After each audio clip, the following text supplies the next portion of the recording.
തീക്കുണ്ടാരത്തിലേക്ക് വലിച്ചെറിയുകയാണ്. പ്രിയമുള്ളവരെ, വലിച്ചെറിയുന്ന സമയത്ത് മലയേൽപ്പിക്കപ്പെട്ട മലക്ക് കടന്നു വരുന്നു.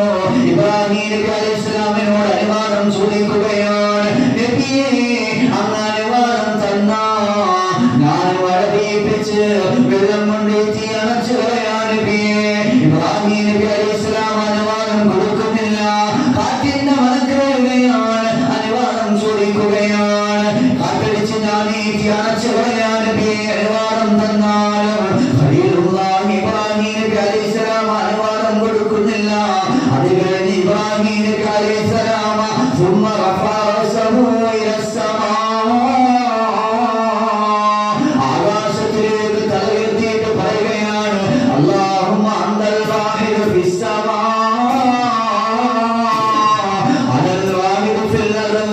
അല്ലാഹുവേ, നീ ആകാശത്തേകനാണ്, ഞാനും ഭൂമിയിലേകനാണ്. റഹ്മാനേ, നിന്നെ മാത്രം വിളിക്കുന്ന, നിന്നെ മാത്രം ആരാധിക്കുന്ന ഏകനായ ഞാനും ഭൂമിയിലാണ്. ഹസ്ബുനല്ലാഹു വ നിഅമൽ വകീൽ. അവിടുന്നെല്ലാം അല്ലാഹുവിലേക്ക് പരമേൽപ്പിക്കുകയാണ്. ഖലീലുള്ളാഹി ഇബ്രാഹിം നബി അലൈഹിസ്സലാം ഈ കുണ്ടാരത്തിലേക്ക് വലിച്ചെറിയാൻ പോവുകയാണ്. ആ സമയത്ത് അല്ലാഹു പറയുകയാണ്, ഖുൽ യാ നാറു കൂനി ബർദൻ വ സലാമൻ അലാ ഇബ്രാഹിം.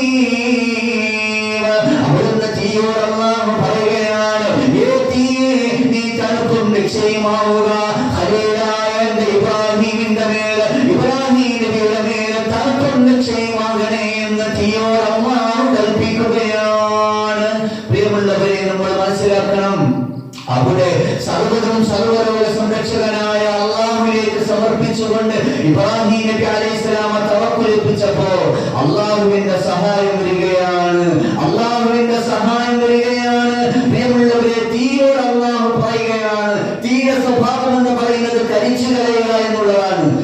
കരിച്ചു കളയുക, വേവിക്കുക, ഇല്ലാതാക്കുക എന്നുള്ളതാണ് തീയുടെ സ്വഭാവം. പക്ഷേ അത് പറഞ്ഞപ്പോ